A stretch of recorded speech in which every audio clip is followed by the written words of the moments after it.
Has anybody ever told you you've got such shapely knees? Hi and welcome to Wellness Wednesdays. I'm Dr. Threadgold, one of the owners of Halo Physio. This week we're going to talk about blood pressure. What is blood pressure? And what are all these magic numbers about this 180 over 100 and all the rest of it that the doctor keeps telling me about? Well, it's quite simple really. Think of blood pressure very similarly to the pressure in your pipes in your heating system at home. If the pressure in your plumbing at home is too high, you will either burst a pipe, which is similar to having a stroke, or you will damage the pump, which is very similar to having a heart attack. And it's exactly like that. So the heart pumps and relaxes. When it pumps, the pressure of the blood that's coming out of the heart as it pumps is the top number that we talk about, which is why it's the highest, because it's when the heart is actively pumping. And then when it relaxes and fills back up with blood again, the pressure is lower. There is still blood moving through the vessels, so there is still pressure, but it is lower than when the heart is actively pumping. And that is the bottom number. So systolic is the top number when it's pumping, diastolic when it's relaxing is the bottom number.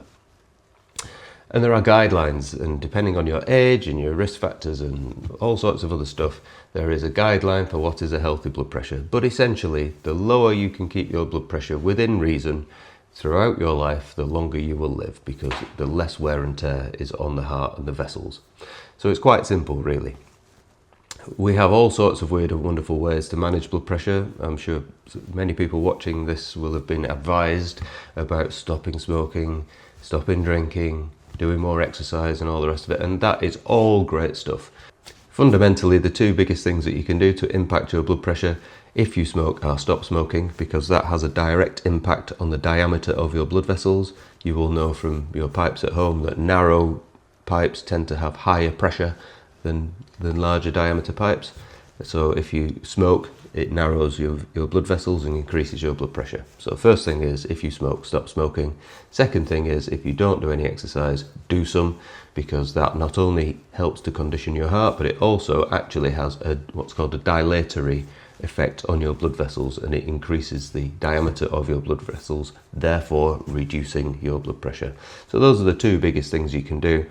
Weight is another big issue. So if you are carrying too much weight, try to do something to lose it, because funnily enough, that also puts pressure on your vessels and your heart as well. So I'll leave it to your clinician to advise you on your specific requirements for your particular blood pressure. But next time you go and see your doctor and he says you've got a blood pressure of 160 over 90, say to him, I understand what that means now, doc, but is that in range for me? All for now. See you next time. Call the one you know, Halo Physio.